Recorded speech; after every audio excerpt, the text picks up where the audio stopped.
Ladies and gentlemen, welcome back to the Design Infrastructure Alley and the Design on Cloud Pavilion, which has been sponsored by Google this year. So we've got another great, very practically oriented presentation for you this afternoon entitled Doing EDA in the Cloud, Yes, It's Possible. We have David Marshall, who's an enterprise architect from eSilicon, and Guillaume Tessier, who is a customer engineer at Google. Please, let's give them a warm welcome up to the stage. Thank you. Thank you. Okay. Can you guys hear me okay? Yeah? Cool. So hi, everyone. My name is Guillaume. I'm a customer engineer at Google Cloud. So basically, my role is to help customers build application on top of Google Cloud, one of his customers being eSilicon. And I'm joined with David here to talk about their experience and their journey from going from running EDA on on-premise environment to the cloud. So we'll go through a couple different steps there. First, we'll talk broadly about the EDA industry and what it means in the context of cloud. Then I'll kind of level set the knowledge of everybody on Google Cloud, just to reintroduce. So if some of you attended the presentation we did Monday afternoon, you probably already have a good visibility. There's going to be a bunch of overlap. I'm going to try to focus it from the angle of the customer so that then we can highlight the journey that eSilicon took to go to the cloud.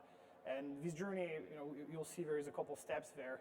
One is a first step, going through a hybrid scenario and doing bursting into the cloud. Then a migration plan that once all in cloud basically open the doors to a lot of other scenario, and we'll see the benefits there. And then we'll wrap it up. We'll take questions. Happy to hang around after the presentation if you have other questions, or meet us at the Google booth afterwards. That's totally fine as well. Cool. So first, let's start with kind of the challenges in the EDA industry when it comes to running infrastructure. So one of the problems is the data volume. So every time you do a chip design, that generates a lot of data. So basically, you have to be able to handle that data. Classic design will output in the hundreds of terabytes of data, and if you do a couple of them, basically you get to the petabyte range. Therefore, you have to manage your infrastructure for storage at that layer. Another problem is the complexity. You're using a lot of different tools. You need to customize the resources to comply to these tools. You need to be able to have the computational power to run these jobs, so that adds a lot of operational overhead on managing the infrastructure, and that actually can hinder your time to market. And time to market is obviously one of the core requirements here. We want to be able to get the product out of the door as soon as possible so that it hits the market. And we'll see how cloud can help with that. Another point that is usually a challenge is on the capacity planning and the cost. So being able to spin up these clusters to run jobs and be able to scale them down as well. Scaling up is as important as scaling down because you don't want to pay for idle resources. And cloud is an ideal place to run that sort of scenarios because basically you pay for what you consume. And we'll talk a little bit more about that. The integration and operational issues. So integrating with a lot of the tools that you have in this ecosystem. I mean, just by looking at the expo here, you can see that there is a lot of actors in that space. So being able to fine-tune the integration and the customization of all these tools is also a concern. And the last one is obviously IP security concern. You want to be able to run on a secure infrastructure. You want to be able to control all the knobs there so that your IP remains your IP and you're not at threat there. So those are kind of the challenges we're trying to address here. And when you look at a typical EDA workload, I'm going back to the capacity part that I was talking about. Classic scenario is that it's a very spiky workload. So typically, you'll have your infrastructure provision to be able to handle a certain amount of jobs, but given what projects you're working for, or what tape out you might have to run, you might have these issues where you're either over provision or under provision. And so basically missing out on the opportunity when you need to be scaling up your cluster, or vice versa, having a cluster that is provisioned and is not serving any traffic. So being able to kind of level set the utilization of your resources is an important point in that EDA scenario. And so that's some of the challenges that eSilicon listed out, and I'll kick it off to David to talk a little bit on what they're seeing regarding these challenges that I just walked through, and then we'll address how they went to the cloud that way. Thanks, Guillaume. The slide that Guillaume just showed was absolutely spot on to the problem that we had. We had these projects that were coming in with very high compute needs, but some of the projects were going to be fairly short-lived. The company wanted to do no real design changes to our workflow and our tools to be able to support that. At the same time, we didn't really have capital expenditures in plan to go spend a bunch of money for new hardware that then we didn't need beyond a certain period of time, or we might not have a load for. So it was a very elastic, and then we needed to step it down. And that didn't fit very well with our standard capitalization approach. We also wanted to lower the cost of our IP development workloads.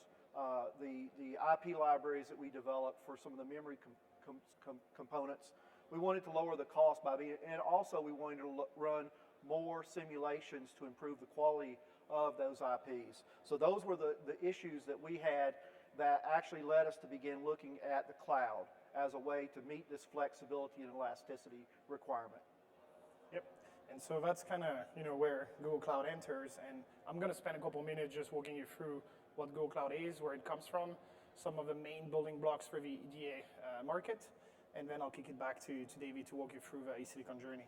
So if you look back and you look at just what Google mission is, which is to organize the world's information and make it universally accessible, if you look at what Google did at the time was basically build a search engine. As you guys know, you probably all used it at some point to search for information.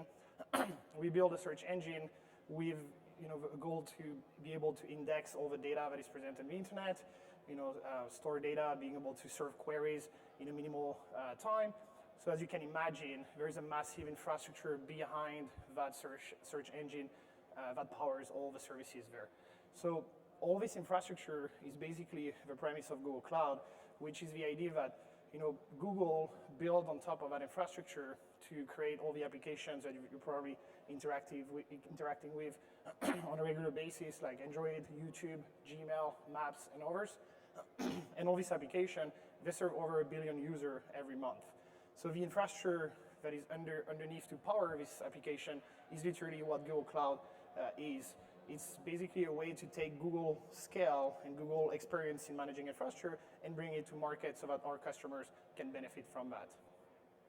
So that's literally the origin of Google Cloud. And in that context of high performance computing, the mission here is really to democratize high performance computing and make it universally accessible for everybody. So why would you pick Google Cloud for EDA? And I kind of walk through some of the main points that echoes some of the challenges we talked about. I'll dive a little deeper on certain points. And if you have any question, happy to take them after the talk if you want some more explanation or diving a little more on certain topic. But first and foremost, we're talking about the economics of a cloud.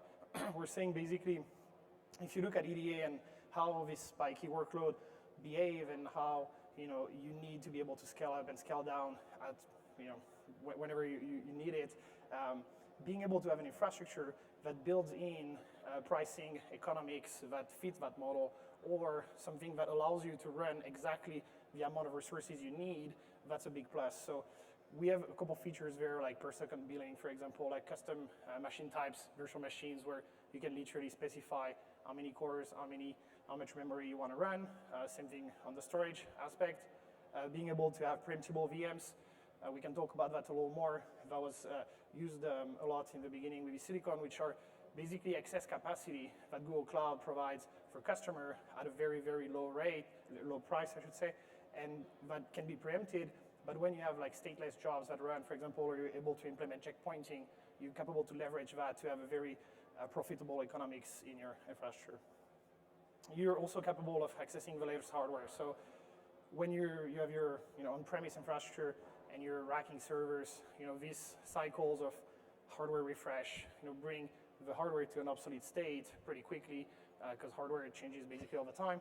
So being able to rely on a cloud provider to have access to the latest hardware like GPUs, like TPUs, for example, if you're running TensorFlow machine learning models and you want to run training and inferences on the best hardware to do that, being able to access memory optimized virtual machine or CPU optimized virtual machine, and not having that technical debt that actually sits on your hardware and that you have to carry around from your cycles when you started with that hardware and the moment you retire it. So that's also a big plus. Security. So security, we talked about it in the introduction, and if you guys saw the presentation Monday afternoon, we spent a little bit of time on that. At Google, security is built from the ground up. So basically, every single layer of infrastructure within Google Cloud has a layer of security. Whether it's from the hardware perspective, where it's like a purpose-built hardware with microchip to verify that hardware hasn't been tampered on, or whether it's at the operating system level with like hardening of the OS, whether it's at the networking level with everything in Google Cloud being encrypted at rest and in transit, which is a big plus. We take care of the key management. We take care of the automatic encryption. Whether it's above with like application models and security models that you can use when you build your application. So basically, we have all this layering to guarantee as much security as we can within our cloud. So here are some examples of the different solutions we offer, depending on these levels. I mean, I'm not going to spend much time on them, but some of them already touched on the automatic encryption at rest and in transit, some like certificate authority or security command center that allows you to basically browse and scan your entire cloud environment and reflect issues that you may have on your IAM policies, on your storage policies, et cetera, et cetera. So we have a whole set of security built from the ground at every single layer, and we also have built-in compliance to be able to serve customers that operate in very highly regulated areas. So economics, hardware, security. Another point on the infrastructure is the availability of global resources. So you're running a system that span, often enough, different regions, different zones. You have customers that might be sitting in different countries. You might have teams, like design engineering team that sit in different continents. That was the case, for example, with Silicon. So you want to be able to leverage an infrastructure that is global. So in terms of global presence, Google has a global network that spans all of the regions in which we are. This whole network is totally software defined, so that allows us actually to be able to configure global VPCs, for example, so virtual routing context that span different data centers and connect them all together. We actually work on laying down submarine cable so that we can control the performance literally from the layer 1 up to layer 3, 4, and up to layer 7. And so the funny thing is that once you do that, basically you have to like invest on boat and being able to lie down these cables, and then you have to worry about things like sharks actually attacking your submarine cable, so that you need to be able to control that so that you can provide better reliability. We have a lot of point of presences. I don't remember exactly the number of region. I think it's 21, but this is all public information. You can go check it out. We also have a lot of like caching points, point of presence, where you can connect to our network so that you can leverage your network to transit data between regions. Provisioning, I won't spend too much time on it, but basically really fast times to provision all your VMs. That echoes what we were talking about earlier with the custom VM type, so you're able to configure literally to the core or the amount of memory you want, the resources you want to run, and you're capable of scaling them up and scaling them down instantaneously. Storage. Let's spend a little bit of time on storage.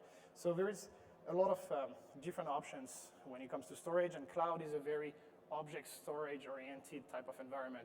A lot of things in cloud are kind of like made for object storage, whereas we're in a context here where there's a lot of file storage requirement. So we have different options there. We obviously have object storage through our Google Cloud Storage product.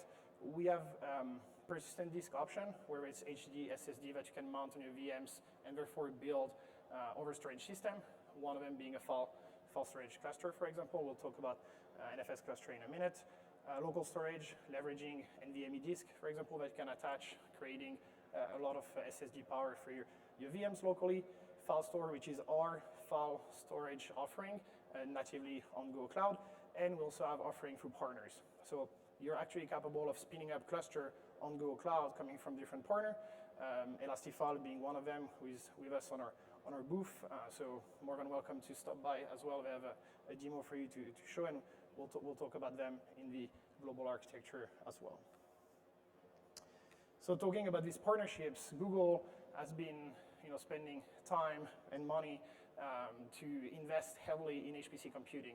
So we've contributed, we've worked with a lot of partners to contribute solution, whether from like storage, scheduling, integration partners, HPC application to run on top of Google Cloud and to integrate in the best fashion possible so that as a customer, you don't have to worry too much about the setup. You can set up this application and then you can run directly on Google Cloud. Also, the idea here is to leverage the infrastructure that Google Cloud provides and run your application of choice on top of it. So we have multiple partnerships there, as I was saying, in different areas. One that I was mentioning earlier was Elastify on the NFS cluster options. That's one that we'll talk about a little bit in the architecture and kind of the silicon journey when they needed to build an NFS cluster to answer these needs on very high and reliable NFS file storage solution. One point to highlight here is also the capacity to be able to leverage cloud where it makes sense. So that in cloud, as I was saying in the previous slide, you have a lot of different options when it comes to storage. One of them being object storage, one of them being persistent disk. So being able to leverage, for example, persistent disk and SSD when you need high IOs, high read and writes, high throughputs, and fast interaction and performance, but then leverage, for example, Google Cloud Storage, so the object storage part, to be able to put data for archival reasons. So if you have backup data that you're not really touching a whole lot, you're capable of putting there. It's way cheaper. You can have policies to tier all the access to that data, and you're capable to kind of juggle that. And that's kind of the beauty of a cloud, is to be able to really leverage it for what it has to offer and always pick the most interesting part regarding your scenario. Okay. Finally, last point is on the complexity.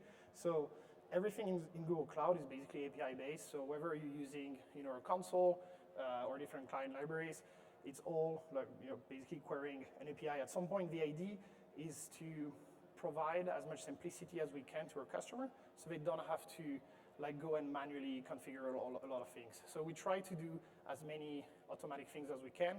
We also try to provide as many managed services as we can, so that as a customer, you're leveraging us for infrastructure, but you're building your application on top, and that's where it makes sense for your business to spend time on. One cool example about that, and we touched on that 2 days ago, but that was when Spectre and Meltdown were announced. Actually, when they were discovered and announced through Project Zero that was created by Google, basically every single Google Cloud server was already patched with no customer downtime. We have something in the back end that allows us to do live migration between servers of a virtual machine, because our compute, storage, networking are totally separated and they're purpose-built, so that we're able to migrate VMs without the customer noticing and without having downtime. So that allows us to do things like that, to be able to patch at an immense scale all these servers without incurring downtime and still guarantee the security for our customers. So those were kind of a main reason why Google fit for the EDA market, and in regards to the business challenges we talked about earlier. So the bottom line is really, when you plan to migrate to the cloud, I mean, we recognize that it's not necessarily an easy journey. There's a lot of things to think about. You want to be able to minimize the risk of business disruption, because you don't want to put your business in trouble. You want to be able to migrate as seamlessly as possible. So you most likely will have to identify some of the workloads that make sense first, get your feet wet basically with a cloud environment, and slowly thereafter be able to migrate even more to leverage the power of the cloud. And I think that's the idea that we want to demonstrate with the Silicon's journey, and I'll kick you back to David so that he can walk us through the different steps we had to go. Thanks, Guillaume. So I'll tell you a little bit about our journey to the cloud. But before I do, let me kind of tell you a little bit about eSilicon. eSilicon provides advanced ASICs and IP to Tier 1 OEMs, and our focus is in computing, high-performance computing, networking, AI, and 5G infrastructure. We do this through a collaborative model with our customers, which is comprehensive, and we provide market-specific IP platforms, and that gives us the ability to deliver performance and configurability to our customers so that they can configure their solutions. We're in the FinFET ASIC solutions platform these days. We've been around since 2000. We're primarily focused on ASIC and differentiating IP. These are specific IPs that are different than what our customers do. We do not compete with our customers in terms of IP. We've had 300 tape outs, 500 million units sold. We offer, as a FinFET ASIC provider, we offer founder choice between TSMC and Samsung, and we're an industry leader in 2D integration. The idea here is to lower your risk and to give you faster time to market by using a 2D integration. We also have a patented knowledge base of big data analytics for how the IPs and memories work together called Scope. It allows us to deliver the right PPA with our customers as we move forward. So moving back to our journey to the cloud, we started early 2017, late 2017, knowing that we had a growing issue with the compute capacity that we had. Even though we had a software as a service, a data center as a service model and had some flex capacity, we saw that we weren't going to have enough capacity. And we also knew that we did not want to spend the capital and the multi-year drawdown on that capital to invest for that. So we began looking at what were our choices. So that brought us to looking at the cloud for this. And so we did some early experiments, and then we started a POC in the early 2018 timeframe, and we built a purpose-built hybrid orchestration of our own to move jobs to the cloud, to Google, in behind our grid engine that we were running, so that our users didn't know that we were doing this. They would submit the jobs to a queue, and we would move the jobs. They knew we were using the cloud, but they didn't have to go do anything special to take advantage of the cloud. So that was our goal. We couldn't change their workflow or upset them, because if it didn't work, that meant they had done things that they were going to have to undo. So the goal was to do this in an encapsulated sort of way. That worked very well. We completed our first tape out using the cloud in the May 2018 timeframe. That chip got taped out. And at the same time, we had been working on our IP area, and we were doing IP designs. And we were doing a lot of simulations in the cloud, moving our simulation jobs up to the cloud and running simulations there. And we ran that completely, bursting to the cloud from early 2018 through April 2019. And the only reason we stopped in April 2019 is we began migrating our entire data center to the cloud. So we made a decision to go all in with the cloud. Our entire data center that we had is moving to the cloud. All operations will be in the cloud late this year. And that includes our chip design, all of our back-end systems, as well as any supporting systems that we have. So we talked a little bit about this. In the hybrid model, what we did is the users would still submit their jobs the way they always had. They would submit them to a queue. We would then take those jobs into local, depending on where the queue was defined, or to the cloud.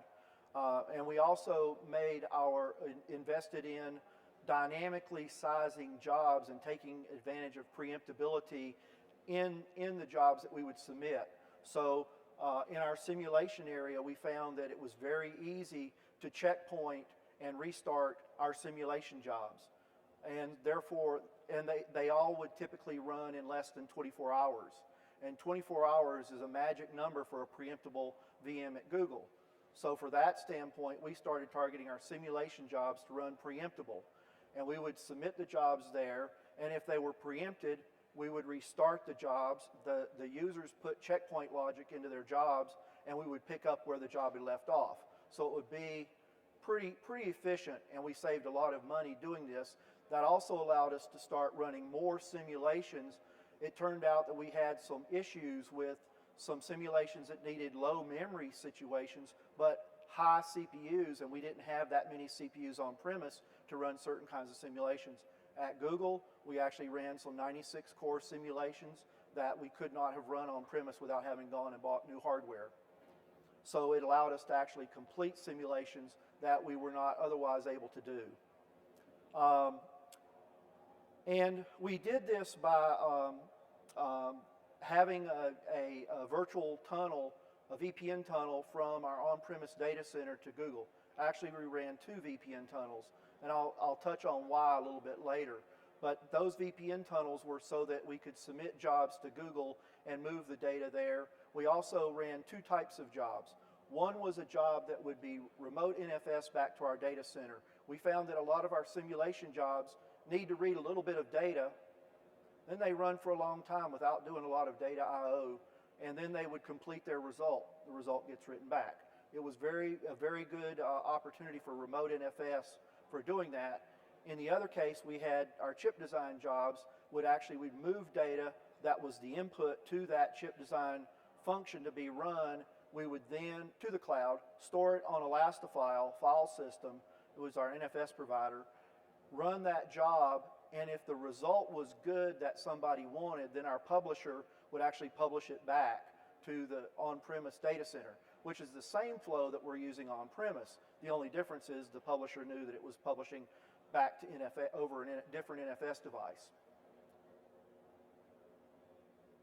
So one of the things, if we talk about what we learned during the bursting process, we found that there were some static data, and it was pretty much, we knew we had static data, but we didn't really, being from IT and such, you know, I can guess where the static data is, but working with our users, we actually identified where the real static data was, the update frequencies. We worked with them on how their process to update the data was managed, so that we could then take local copies of a lot of that static and semi-static data, the PDKs, the EDA tools, some of the admin services, and put them natively in the cloud, which gave us better performance. And that would allow us not to have to do a lot of synchronization, because if you end up spending a lot of time trying to synchronize back and forth, that becomes a problem into itself. You end up investing in tools to manage that kind of synchronization. And a small subset of our results had to be synced back and forth. So in the global design case, where we were doing our ASIC business, we would send data up. If this is the input for a series of job runs, we would send that data, usually, you know, it's a few gigabytes, into our NFS share, and we could then explode that data and run multiple EDA jobs off of that, and then the results get checked. If the results are good, that data gets sent back. And during the process of doing this, we did run into cases where we exceeded the capacity in a given zone at Google. So Google breaks their data centers down into regions and zones. Within a region, you have different zones. And we actually found a couple of cases where we exceeded capacity in a zone, and one of the things we changed our orchestration engine to do was to understand how to start machines in different zones if we were running out of capacity in one zone versus another. So it allowed us to continue to scale. And so if you're looking at vendors, this multi-zone becomes important to how you use them as well. It's important if you're going to scale, because zones do fill up. If you go to Google or anybody's console, they're going to have zones pre-populated. You can imagine everybody who's creating a VM, the first one they pick is the one that's listed first, not the one that's listed last. So you can kind of guess that zone fills up first. The other thing that we ran into that early on that we needed was when we started doing I/O, read and write I/O workloads, we needed to run SSDs to get the performance level that we need, which shouldn't have been a surprise to us. We already had that requirement on premise. We're already running SSDs on premise for the heavy read-write I/O jobs. So same was true here. It was really no different. And the reason I mentioned we had 2 VPN tunnels is we wanted to separate NFS workloads, moving data to and from the cloud or reading data from our existing NFS storage remotely, because we also wanted to be able to get EDA licenses. And we did not, there's no QoS capability in the cloud, or there's no tools for that yet developed. So we created 2 VPN tunnels, and we routed traffic so that all of our control traffic, DNS, licenses, this sort of thing went over one VPN tunnel, and another VPN tunnel was handled for our NFS traffic. And that allowed us to make sure that when somebody needs to check out an EDA license, they can reach the EDA server with low latency, check the license out. They weren't going to have to sit behind a bunch of NFS traffic where somebody's loading in a 1 gigabyte data set or something. So that was something that we decided we needed to do. So, you know, like I said, we're all in now. So what we've done is take what we've learned and basically moving our data center into Google. We're still going to have the users submitting jobs the same way they always have. Today, on-premise, they log into Citrix, they access our data center through Citrix, and they then submit jobs through our grid engine to the queues, and the queues then run the jobs. They're using NFS to store their data. This really doesn't change. What changed is where we put the components. So we've taken Citrix Cloud and Citrix Linux VDA environment, and we've put that up inside Google, and the users then log into the data center remotely, just like they always have, except now the data center is at Google instead of being in Bangalore. And then they run the tools the same way they do. The difference is now we also have added archiving and backup into our story, whereas before the data in the cloud was not the master of the data. When we were doing the hybrid bursting, the data in the cloud was a copy of the data. It was temporal. Now it's the data. So it's also, we've introduced backup, and we're using Cohesity as our backup solution here in the cloud for that environment. So basically, to our users, they're just going to change which web server they go to log into. Instead of going to our existing web address to log into, they'll log into a different web address to get into the cloud. And all of our systems in the existing data center are being shut down as we move them to Google. These are our partners that we're working with. This is who we're using. We're using Google as our cloud infrastructure provider. I mentioned Citrix as our remote Linux desktop. We're using Elastifile for our NFS filer solution. We have all the same, probably many of the same EDA vendors you have. We have Synopsys and a lot of other EDA vendors. We're using Univa as our grid engine scheduling environment. Cohesity, I mentioned, is our backup solution. We're using Silver Peak for traffic optimization and traffic management.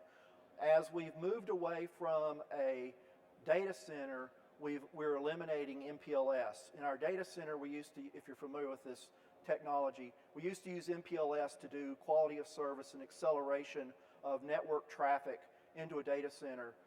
We're not going to have MPLS networks into Google. We're going to be replacing that instead with Silver Peaks, which does manage QoS itself, but it also does traffic optimization. And we found some very good traffic optimization capabilities that they're doing for us in our testing, and that's going to give us a seamless, at our regional offices, seamless connectivity to Google Cloud, and it's going to work like our data center. So to the user, it's going to work like it always has. They go to their desktop, they access a service that looks to them to be internal, and it gets routed through the Silver Peak and ends up at Google Cloud at the appropriate location. We're using Palo Alto firewalls for our firewall and internet access control. Again, this is the same that we've been using. We're extending it to use their cloud versions. And we're using Velastrada for our VM migration. We were already a very large VMware customer running a lot of workloads in VMware. We're using Velastrada to migrate the VMs that we're keeping to the cloud. Some of the VMs we're building over again in the cloud, building them new and afresh. They were temporal. Like if you're in here and you're using a NIST server, we rebuilt our own NIST server in the cloud. It's very easy to do. We transmit the files, and we're going to do that rather than go through trying to migrate that while it's hot and live with Velastrada. That allows us to actually create our cloud environment while the other environment is running, and then fill it in with the data as we migrate, and then fill in those workloads. Most of the workloads here that are being migrated are going to be standard IT application workloads. Our yield systems and things like that are going to be migrated with Velastrada. So we're not done yet with our cloud migration. We're getting there. But one of the things that I just kind of say up front, and I've looked at a lot of products along the way, you need to embrace elasticity. Your products need to embrace elasticity. If you don't, you're going to incur extra costs that you don't expect. So if you're used to running a machine 24/7 in the office or on your data center, and you run that same machine 24/7 and the utilization is 10%, then you're going to pay for it the same as if the utilization was 100%. So you want to understand elasticity, you want to understand your workloads. This is why we've embraced preemptive machines. It's also why we invested, when we started doing the hybrid cloud work, early on we realized we needed to start investing in understanding what our tools were doing and how efficiently they were doing it. When we were on premise, we had the same really requirement. It didn't change. The problem was it wasn't that critical. If you ran too long on premise and you were idle, it's just an annoyance. Somebody has to wait. But it comes into real dollars on a monthly basis once you start moving your workloads to the cloud. So we started measuring these jobs and optimizing memory, and we found a number of places where our users were asking for too many resources. We also found a number of places where they're asking for too few resources. We found that, like any good organization, people share what they do with each other. Sometimes when they share something, if it works, they don't change it. So if I give Guillaume a script and say this will run this tool, and he runs that same script unchanged and it worked for him, it didn't error out, and they got the result, it's fine. But that's not always the case. He may have used way too many resources because his project had a different set of data than mine, and also he may have not run as many resources as he needed. So he may have needed more memory and he could have run much faster, as an example, or two more cores than he could have run. So we've been modeling this for our jobs, and we're now using that as a way for predicting how much capacity we're going to need at Google to run our jobs. If you're used to using FlexLM licensing or any other license queuing systems, license queuing is undesirable on premise because you're going to sit there and be idle in a machine while you're holding on to time. But if you do it in the cloud, you'll now be spending dollars. So if I'm sitting there, I haven't started my workload, but I'm now queuing and pinging the license server every few minutes, if I'm not getting a license, I'm still paying for that machine. Whether I'm using it or not, I'm paying for it, because from Google's perspective, I loaded it into memory. What load I'm running on it is my problem. If I'm not using it, that's my problem to fix. So actually, if I had a chance, I would be looking to the license vendors to have us an option to turn off license queuing as an optional capability so that my users can't queue on licenses, because they do it because it's kind of easy to do, but it will cost money in the cloud once you start moving to the cloud. You want to take advantage of preemptive workloads and committed use discounts. The preemptive workloads are those workloads that use the excess capacity that Google has. It has no SLA, but anything that runs in under 24 hours is a candidate for a preemptive workload. And if the tools that you're running support checkpointing, it becomes an even better candidate because you can checkpoint that preemptive workload. If it gets preempted, you restart it to the last checkpoint. This allows you to take advantage of those preemptive workloads. And you can restart with Grid Engine. We're able to reinitialize the virtual machine, and Grid Engine's restart capability will automatically restart that job for us. So we're taking advantage of that pretty heavily in what we're doing. The other thing is to tier your project data. I presume your projects are like ours. We find that if you look at a typical EDA project, you've got active data that's in work, you've got data that's been completed, but it's not what you want to delete, and your project's not complete yet, so it's not ready to be archived and taken away. So what we're doing there is, by using Elastifile, we're actually using their policy-based data tiering to move data from primary storage and SSD into tiered Google Cloud object storage, which is much cheaper. And then we can retrieve that all behind Elastifile doesn't affect the user's access path. The user doesn't know. There is some performance penalty to getting it from object storage, but in general, it's data that you're not going to access frequently at that point. And there are utilities to put that back into the active storage should you need it.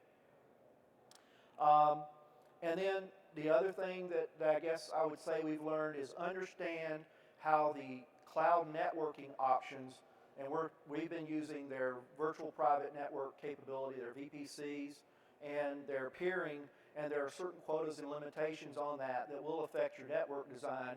And we've had a review with Google's networking and their professional organization to actually review that design that we had, and based upon their suggestions, we made some changes to allow us higher scalability than our original design was going to have. So kind of looking forward where we see this going, we're now in the position where we can scale up and scale down. And we're going to be able to accelerate our chip designs completion based upon the customer requirements change. So customer requirements can change in a number of ways. A customer may have a time to market change that they want to do. Maybe the customer wants to bring a product to market sooner than they did originally. This would be a really difficult problem for us to do in a standard data center. With a cloud option, it's now okay. We're going to bring up more servers or provide more capacity. We can actually scale this up to do that. We can take on more chip designs. The infrastructure there's not an infrastructure limitation on how many jobs we can run, so we can actually run more jobs. So that allows us to take on more designs. If somebody comes in and we're at near capacity in a capitalized standard data center model, and we don't have capacity and it's a relatively small job, before we might have to say sorry. But now we could actually say, sure, because we have capacity, we're not have to go capital expenditures to do that job. Also, we have really the key thing we see here is it's the opportunity for us to reduce time to market and improve the quality of the result. We can apply enough resources to run simulations. Anybody who does simulations knows they don't run every possible configuration.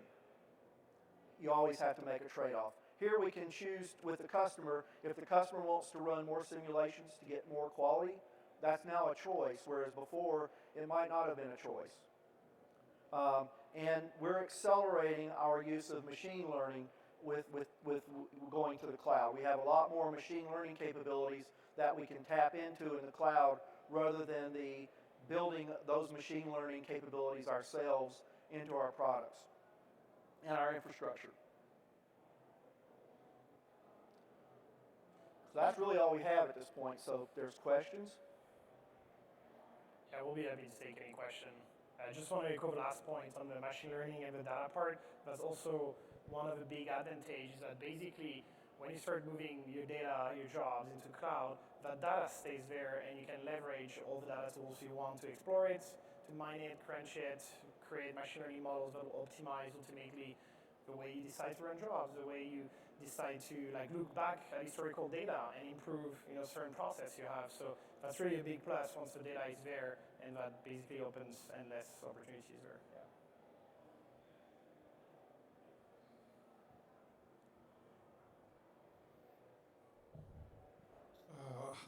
Thank you for the presentation.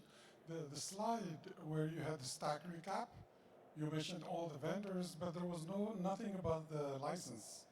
Are you using any license manager, or? We're not currently using a license manager. We have our own built-in. When we had previously with previous grid engines, we had a license management scheme that we had hooked into. We adapted that when we brought on Univa, and it works very well for us, where we're actually monitoring the FlexLM license statuses for checked out and queued licenses and reserved licenses, and then we basically publish complex variables into the grid engine of the current values of that. So when users go to submit their jobs and they ask for 2 licenses, they actually see how many licenses are there, and they'll know that they have enough licenses to run the job. If there's not enough licenses, their job will wait until there's enough licenses available. So you didn't have any problem with tool vendors having your workload asking licenses on the cloud? No, not yet.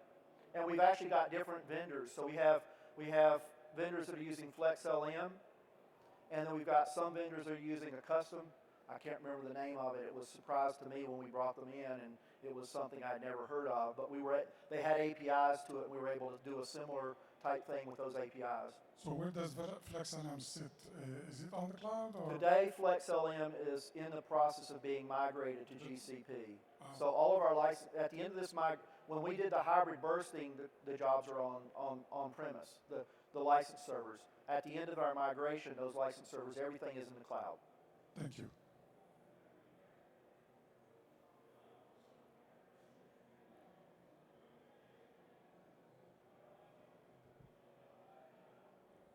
Nice presentation, thank you. So for scale-out workloads which sort of get easily parallelized, for example, design verification regressions, which can be easily parallelized, that's a great capability the cloud brings.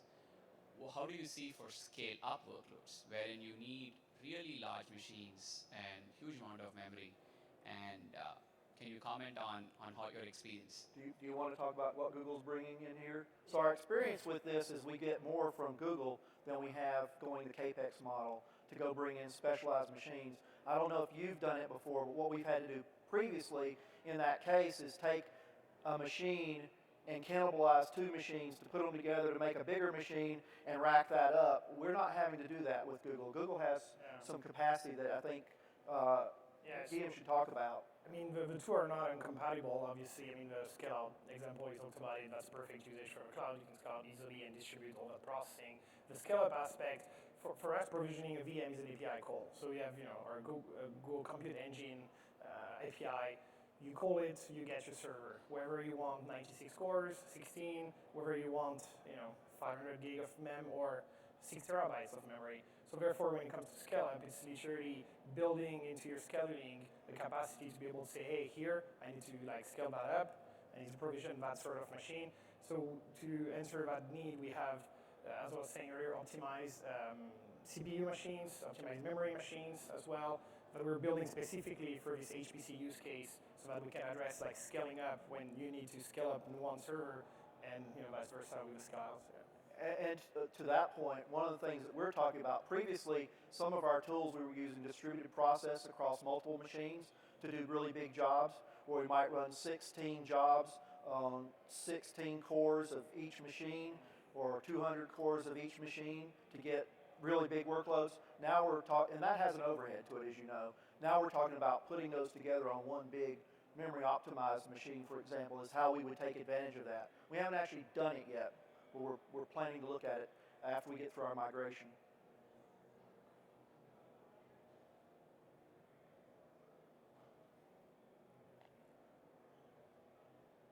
With the total cloud migration, what's the quality of service like for interactive layout work? So it's the same as it has been. We actually, one of our test cases was to replace the on-premise Citrix with the cloud-based Citrix, and for a specific set of tools where our engineers had some specific latency requirements, and we were able to meet their expectation. Now I will say, we plan on running two zones, two regions. We're running an Asia region and a US region. The Asia region is there for those layout designers who have that high intensity work from Asia. It gives them low latency. It's the same problem that we had when we were on premise. If I'm trying to do routing layouts and I'm 200 milliseconds away, I'm going to have the same problem whether I'm in the cloud or on premise. That didn't change. So what we've done is we're putting the data center near those users, and that allows us to do that. And as a matter of fact, you can actually put a subset. The cloud changes the game. We've had some really interesting discussions about, and we've not done any of this, but about how we could put a very small set of layout capability close to a group of users, which is moving the data results back into the central repository where that data would be kept in the background. So there's a number of discussions that this makes it easier to deal with those kinds of solutions than what I had typically, because now I can use different zones and regions all over the world very easily by going into Google and making that choice. Yeah, and I think to kind of follow up on that question, one of the big differentiator we have, I touched on quickly, was this concept of like global VPC. So basically, within a project, you can actually have your virtual private cloud that spans across the region without having to like hook them up together or do specific routing or specific interconnection, basically relying on Google's network, Google's backbone to route all that traffic. So if at some point you decide to open a new region, in a new continent, that literally is the same for us from a routing perspective, because you already have that routing propagated throughout our network. So you can easily have the routing in place, and then you transit over a backbone that provides better performance than if you had to rely on like multiple third-party link or the internet.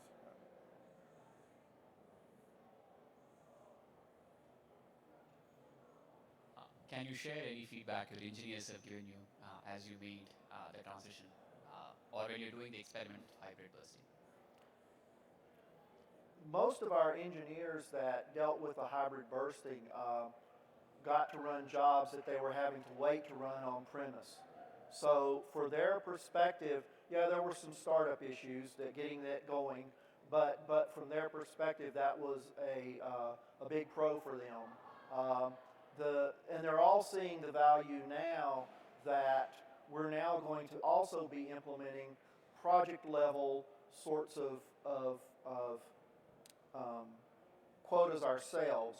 So if I need to tape out Project X, I can add more resources to Project X and other users can't use them. In the past, I really didn't have that kind of control. This is something that we've got in our orchestration engine that we put together, is the Notion, and we're also using the Univa project resource sets to provide that, so we're dynamically managing that. So in general, their perception is